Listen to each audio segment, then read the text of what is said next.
Whoa, we're live. Hello, everybody, and welcome back to the Self-Care Sunday podcast. We are your hosts, Shannon and Kyle. And if you haven't met us, that means you haven't listened to our first 8 episodes. Every episode, we get a little bit more content to plug. So you should definitely check that out if you haven't yet. Yes, please do. As a disclaimer, this podcast is not intended to be used in the place of therapy. If any activities or information from this podcast elicit a strong emotional response, please seek counseling by reaching out to the Counseling Services Center or your local mental health provider. And there are lots of resources out there if you need them. Sure So are. welcome to our episode 9. Today we'll be talking about the wonderful topic of getting high on life following a great discussion about self-medicating last week. So let's figure out how you can enjoy your life and tap into a little bit of what's available to you already. Yes, those natural resources or just those things in your environment that you encounter that are not substances. In our last episode, as Kyle mentioned, we discussed self-medicating and hinted at some alternatives to doing that. This episode will discuss some deeper issues related to maybe why we get in our own way sometimes, and we'll explore some potential areas for growth and development, which might help you have more positive experiences. Definitely. I think like so much of what mental health is also balancing having good, pleasurable, enjoyable experience in life. And sometimes I think we do get lost in that influence of what it creates those experiences for us. We were talking about self-medicating last week. So sometimes like those things help us to feel differently, but we can do a lot of this stuff in the moment as we're just existing in the world. And I think it's just this idea that how do we tap into full enjoyment of what's happening, of who we are, of where we are, of what's going on. So some examples that I think occur often that we just don't pay that much attention to are those feelings of getting lost in the moment, right? Like, have you ever been absorbed into a task you're doing because you truly just are present and there for it? Sometimes it gives us a sense of freedom. We don't have anything else to worry about or think about. We are just there for it. And I think those kind of experiences are often connected with things that we do that change the way our bodies are working. So like runner's high, or getting some kind of adrenaline rush when we're having a lot of fun, or doing something a little bit outside of our comfort zone, challenging ourselves. So other words that people have used to describe these experiences are, moments of bliss, or carefree, or excited, or delight, or just all of those. Yeah, in a previous episode, I discussed the concept of little things actually being big things when we look back on it all. This is directly related to that concept of getting lost in a moment. I often get lost in moments. I find that the moments I get lost in the most are just like absolutely gorgeous sections of classical music, or like even some like movie soundtracks. I just love to listen to those because I might not be watching the movie, but the music really just elicits strong emotions in me, at least. I don't know. And also when I read, I can just sit there and read for hours on end until I finish the book without so much as a second glance at my physical surroundings. So those are the moments, and then sometimes moments turn into hours with the reading, in which I'm just completely at peace. I'm just totally absorbed in whatever it is that I'm consuming. And it's just a beautiful experience. Definitely. I would say music gets me there pretty easily. So even if I'm just doing like a mundane task, putting on some lo-fi, I think it just creates like a nice experience of what I'm doing that might be tedious. It might be, a little bit of effort. It just changes the way that I feel in the moment. And I think that stuff is like really powerful and important. So I love those ideas. And yeah, books can do that. You just are in a different world for a little while, and fully being absorbed is so nice. Yeah, it can be a struggle though, which is why you need balance, because I'll sit there and read for hours and hours until I'm done with the book.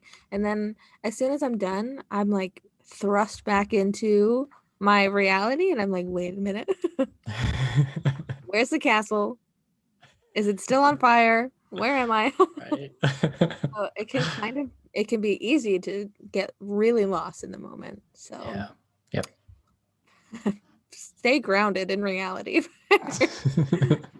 I'm definitely an experience appreciative person, so I have a really high appreciation for aesthetics, different textures, artwork, poetry. Getting high on life for me is about passion, I think. I really like to be passionate about my hobbies or other things I can do with my time.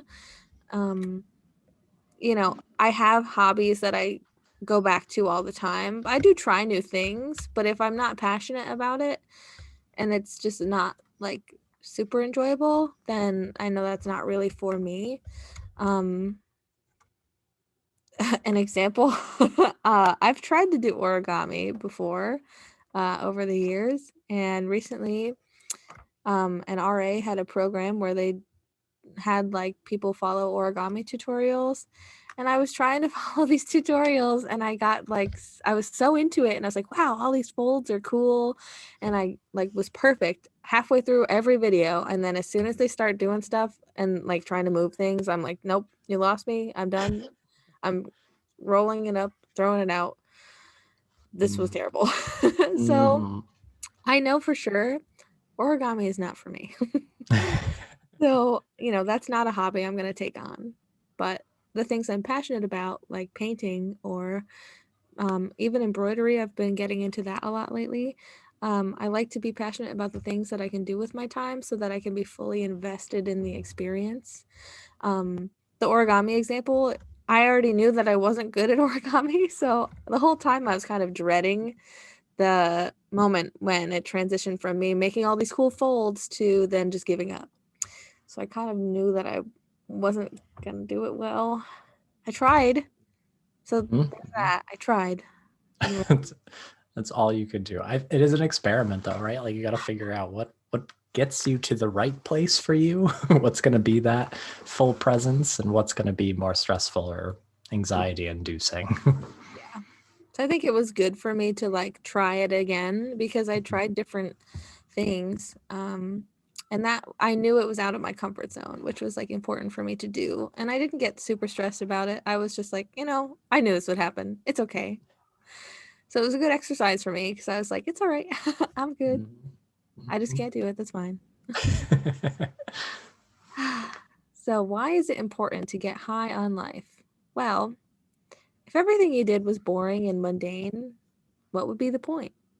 If you didn't like what you were doing, then why would you do anything? Variety and routine are two crucial components of living, in my opinion. Having a routine can help you feel balanced and grounded, but adding some variety to your routine can help you in a myriad of different ways. You can gain further appreciation for your current routine, find new things to incorporate into it, and just take a break from your day to day. Because I feel like if you just do the same thing day after day after day, it gets boring. Yeah, and I think it's easy for life to become that, especially when you have your set schedule. You know what classes you have to go to, you know what your schedule at work might be like, and what your favorite food is at the place that you stop at every day, right? Like all of those things become very repetitive, and humans are really good at falling into those ruts because we know what we like, we know what works, and then we stick to it. But that does become super boring, and it doesn't really promote our own growth and learning.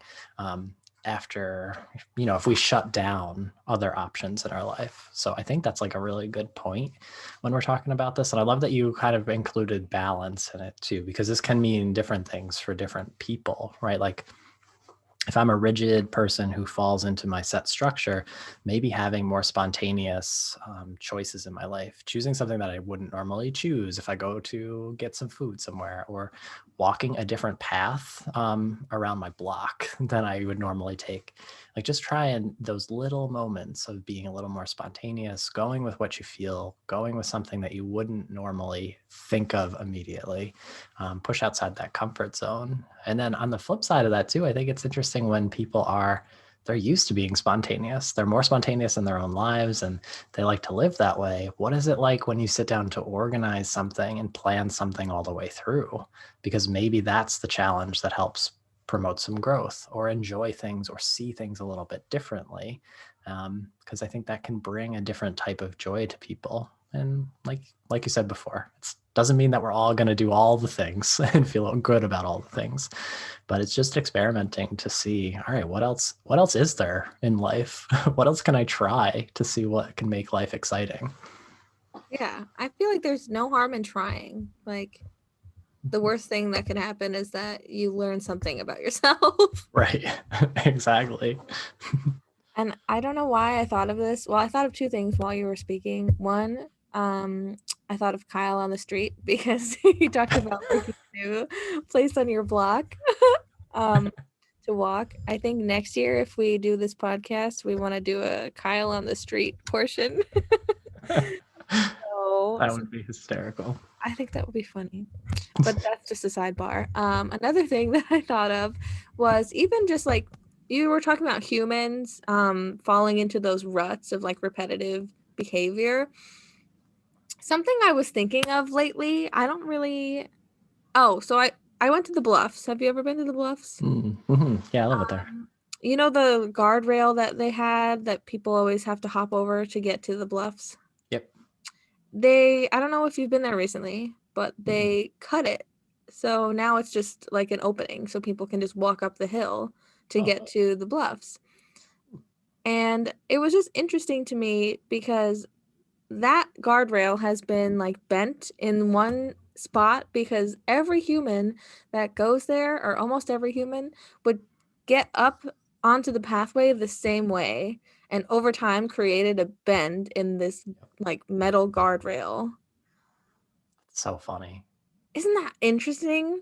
Yeah, like that was the spot. Yeah. And I was thinking about like other examples of this in my life, and my last apartment, I like it came furnished, and the couch, terrible couch. I won't even get into that. But I would sit in a specific spot on the couch, and that was like my spot. But I could tell that the people before me also sat in that spot. Mm-hmm. Because it was a terrible couch, and like Yep. so I could just feel, and that's probably honestly why I wanted to sit there, because it was like I don't know, I'm trying to think of a good word. It was broken in. Yeah. And it's just interesting that we do these repetitive things without even consciously thinking of it, and we follow the same path as other people who we don't know and will never know. Yep. Yeah, it's fascinating. Which makes me think, like, is that something that we just fall into out of habit? Is that the best, most efficient, most human way of doing something? Or is it just kind of like falling in line with that? It makes me think of, I mean, I know we're not the only species that probably does stuff like this, but I saw a TikTok of a cat walks the same path on the carpet. So the paws are imprinted in the exact same place. And they walk in the same way every time. It's amazing. Yes, I saw that. I was like, wow, look at it. That's so sweet. I know. Yeah, I definitely think other species and whatever else is out there definitely like fall into that weird repetitive habit. It's just like such an interesting concept. It kind of goes with the podcast theme. I don't know. I just thought of it. Definitely. Back on track a little bit here. So, some interventions and suggestions for therapeutic work. Connect with your inner child. Your inner child can be the key to happiness. Are there things that you weren't allowed to do as a young child that you've always wanted to try? Are there things that your inner child was taught to believe that just aren't true? These can manifest in your current mind as negative thoughts, self-defeating beliefs, or even negative coping mechanisms. So really getting in touch with your inner child and connecting with them is important for growth and just developing as the human being that you are now. This is something that I've been working on because I just need to work on that inner child stuff so that I can stop holding myself back from my goals, and just I've been doing really well with like the negative thoughts and self-defeating beliefs, but they're still there. So if you ever have those thoughts that you just can't shake or you don't really know where they come from, maybe look to see what's going on with your inner child. Mm-hmm. Yeah. I think as kids, like we just see the world so differently, and we're kind of like trained out of it or conditioned out of it as we become adults, because we have to act a certain way or think about things a certain way. But kids have this like freedom that I think we all look at and say like, oh, that would be so nice to get to that again, because we know the value of it. It's like flexible and things have different purposes than they do as an adult. I was thinking of this another TikTok, because my life is TikToks at this point. But it was just a woman reflecting on trying to buy like a new house, and she walked in with her nephew who was like 7 or 8 years old, and she's like, oh yeah, the ceilings are low, I don't know if I like that, I have high ceilings my other place, like what do you think? And he was like, yeah, but then if a balloon, it wouldn't fly so high up and you could just grab it. And it was just like as simple as that. Like he saw this having shorter ceilings as like a benefit about a balloon, and something that she would not have even considered, because like her intention for the living space is different. Yeah. So I just think like those are like so interesting. Speaking of interesting things and children, Kyle, I told you we'd circle back to this concept. In one of our previous episodes, we discussed some cool things that Kyle taught me in his narrative healing techniques course 2 years ago. We discussed weirdly abledness. And I think this is really important because I did bring up the inner child aspect. This is something that I've been really exploring ever since we talked about it in class. So take it away, Kyle. I loved this. When I initially read it, I was like, oh wow, this has like so much potential and differences depending on the person you are. So to describe what it is, a weirdly abledness are oftentimes like those things that we know we can do, those magical powers we believe we had, those talents we had, especially as kids, when we believe like the world is incredibly magical, and it still is as adults, it's just different. So any of those abilities that we relied so heavily on to help us accomplish things or have fun or connect with other people or feel good about ourselves, those are really, really meaningful, weirdly abled abilities. But sometimes we get talked out of them, right? Like you can think to times where you were super proud of something, right? Like, I don't know, you learned to juggle 2 things at once, and someone was like, oh, well, that's not really juggling. And then you just stopped doing it because you got this criticism or this feedback. But the same could be said for so many things, right? Like maybe as a kid, you were like, oh, I can read people's minds. And then an adult or someone in your life said, well, that's not possible. You can't read people's minds. So you stop thinking of it in that way. But so much of what I know we've talked about, like intuition, right? Like, what do you read in people? What can you see and pick up about people that you're with and talking to? Like, maybe that is what it means to read someone's mind. And sometimes when we lose those abilities, we lose the skills that those things help us to feel and value. And so I would say, what are those for you? When you think back to being a kid, like, did you have any special powerful abilities or skills? And even if other people didn't know them or didn't see them or value them, what were they? What were those things? What did they do for you? Did they help you with something? Did they protect you from something? Did they make something easier? And then what made it go away? So are there things that got in the way? Did it become a barrier? Did you outgrow them? And then lastly, is there anything that could be useful for today? So if you all of a sudden got this power back, what would it help you with in your current situation? I will say, I'll give my example from class. It's just like something I do now still. I can I usually can tell what people are about to say, like not necessarily mind reading, but if they're trying to describe something, I'll say the same word that they're thinking of. And either they say it at the same time as I do, or they're like, yes, like that's exactly what I was thinking of. So that was my example. And the moment that I brought it up in class, I started doing it more with the people in the class. And it was just really cool to be validated because, like, I brought it up and we talked about it. And then maybe 2 classes later, I did it. And everyone was like, wow, you did it. Like, you did the thing. They were so supportive, which is cool. But I still do this. And the moment that I brought it up, like I do it anyway, but the moment that I brought it up, it started happening more and more. And I just think that was really refreshing. And I've just felt less tense that I was like able to express my experiences and talk about what I can do. And just to go through your questions, like what did it do for me or what does it do for me? It just helps me relate to people more.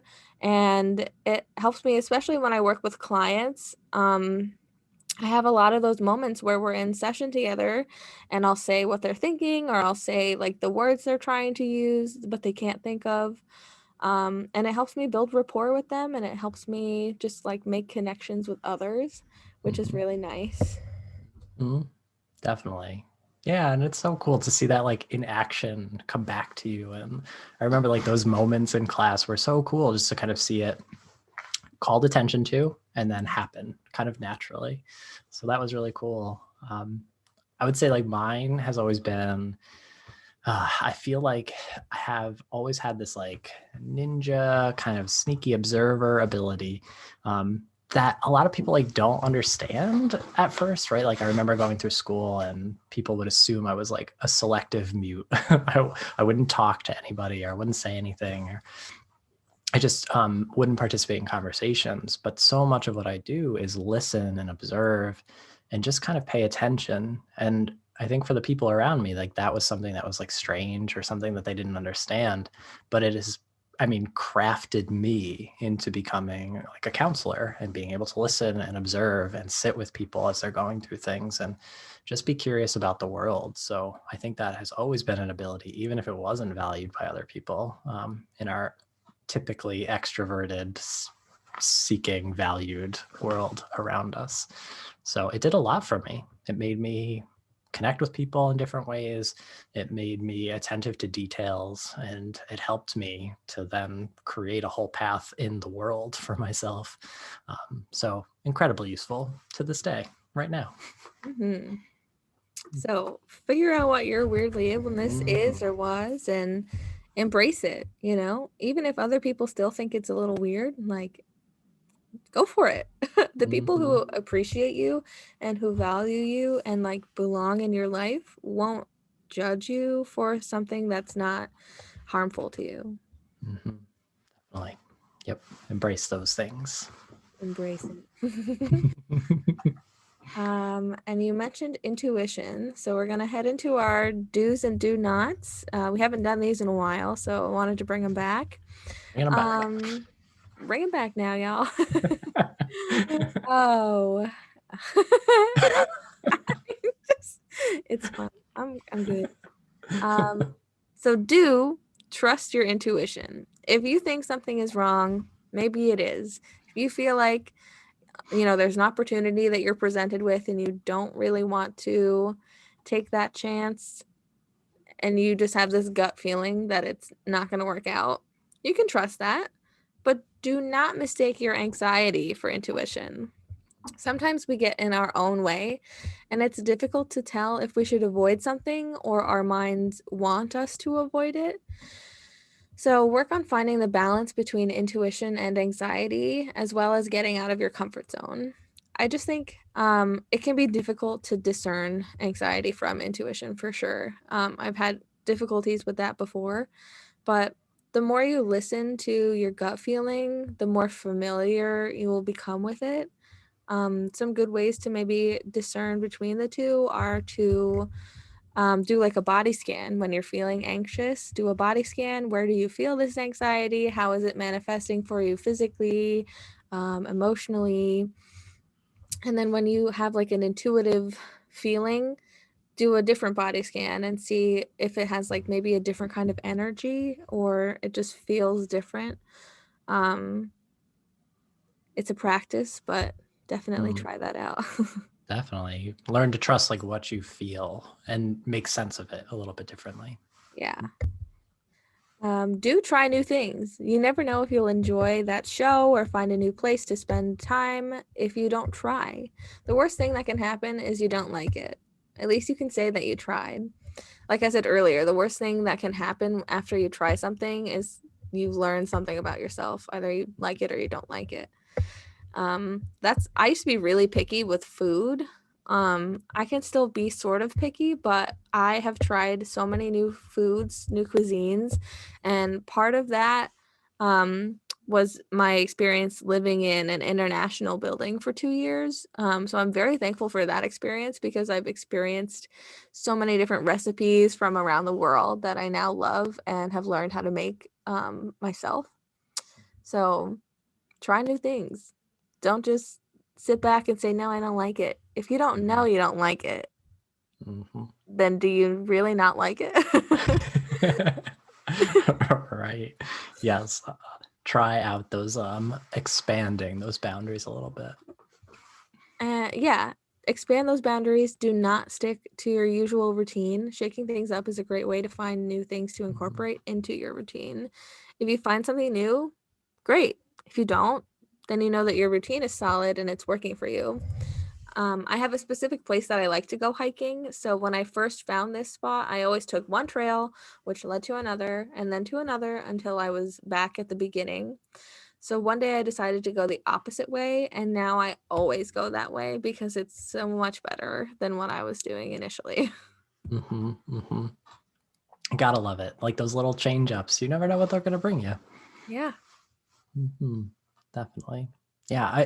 So I'll add to this because I think it kind of falls into your section here. But so even doing mundane tasks, right? Like I saw this and I was like, I have to start doing this. Household chores, right? Like cleaning the dishes, like picking up all the clothes and stuff that's laying around or whatever. That stuff can feel very routine and habitual and just like blah maintenance work. Using like a 6-sided die to determine what task you're going to do makes things like so much more fun. So even just taking the die and labeling 1 through 6, what are the tasks that need to be done? And then making maybe one of them like a fun activity, like self-care activity, take a nap, watch a show. There's always the chance that you're going to get something that you really enjoy. And otherwise, there's a chance that you're just going to be like thrown off because you're not forcing yourself to do something that you don't necessarily want to do. I think it's a nice way to introduce like a little bit of spontaneity, even with tasks that are just like, blah. I found it to be kind of fun. And then you set a time limit for how much time you spend doing those things. And honestly, I kind of really enjoy it way better than just like looking at my to-do list and saying, blah, all the things I dread. Yeah, I'm glad you brought that up because I recently saw a TikTok and it was these two it said they were sisters and they were doing like a sister outing. So they had they played rock paper scissors to decide their like appetizer, drink, meal, like what they wanted to do. They just played games to figure out who could choose what they were going to do, and I thought that was so cute. And it's Awesome. like just another great way to take some of the pressure of deciding off of you and like giving it to someone else or giving someone else the opportunity to choose. When it's the dice, it's kind of up to chance. Yep, I love it. There's actually a place in Syracuse. I can't think of the name of it. It opened literally right before March 2020. So I didn't get to actually go. But their whole thing is they have a menu that you roll the dice and whatever you get is what you get. And it's like, it's cool. There's like a lot of really interesting foods and drinks and stuff. But yeah, their whole, like you can just, you get I think it's like a cheaper price to roll the dice. So I want to go. yeah, it sounds so fun. I'll have to look it up. If I can find it, I'll put it in the description, but it was cool. Cool. And then the last part that I wanted to hit on in this is like, don't overlook those little things around you. So like getting high on life is also just finding delight and joy in the little things that we just oftentimes take for granted, right? Like, okay, this is my go-to, oftentimes makes me sound like I'm some like hippie from the 60s smoking a little too much pot. But I think it's so interesting that when it rains, it's literal water falling from the sky, and how much we take that for granted. Like, we don't even think about it. It's just like this inconvenience, right? But man, that happens whenever it chooses to happen, whenever the world is working in the right way to provide like nutrients and a source of life to all beings. That is crazy to think about. And we just like see it as like, ugh, I'm gonna get wet today. Like, no way. Go jump in some puddles. Go like marvel at the fact that water is literally falling from the sky. I just think like those things can be so important and meaningful, and it changes our perspective. I think we need those shifts in how we see things sometimes, and it's good to see all of the angles of the things around us. So it can be showing appreciation for those little things around you that you have, your water bottle or your pet, or just like the fact that you have a window, sunlight shining through, whatever it is. Like, pay attention to those little moments of joy. Make those times to sit down with a cup of coffee and just like be in the moment, because Yeah. that's so important. That's joy. Yes. That I like that you incorporated this. I'll give another example. One of my favorite things to do is look at the sky, like any time of day, but especially when the clouds are just like, oh man, the clouds are something else. I don't know. I have a very strong appreciation for clouds, fluffy Totally. ones, wispy ones, whatever. Mhm. And especially when you get to like watch the sunset and it reflects on the clouds. Mhm. I've spent a Mhm. good many hours just staring at clouds. Yep. Yep. It's just such a nice way to disconnect and like observe nature and observe the world as it functions. It's just Mhm. like, I get to see this for free. Right. Right. Same Like, I goes get for the to be. stars. I walked out to my car to grab something the other night and I looked up and the Big Dipper was right above me. I was like, wow, I can see that. Yep. I get to look at that for free. Yep. It's incredible. It's honestly incredible. It's so So nice. yeah, I think it's just so cool, like to make time to appreciate those things, because it is so easy to get caught up in like the day-to-day mundane life routine that we just take that for granted. One more, because I think it's so silly. I remember I was walking to a class back in college, and a car drove past me on like a not so great day. Like, it was like kind of cold and windy. Their window happened to be down and they happened to sneeze just as they drove by. And all I could think was like, what are the odds that I was here to witness this moment where a sneeze sound could reach me? I know it sounds ridiculous, but like, when you think about that, that is so strange that That that could is happen. strange. It's like perfect timing. If I'd left the house a little bit later, wouldn't have seen it or heard it.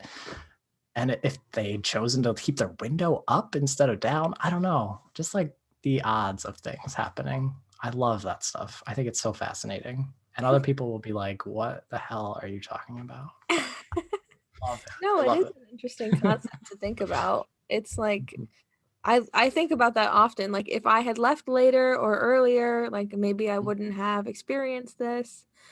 If I hadn't chosen to go here today, that's one Yep. of my things. Sometimes I ask people if they want to go hang out in nature, and then if no one is available, sometimes I used to like just not go. Mm. But I wanted to go in the first place, so why Mhm. wouldn't I just go? Yep.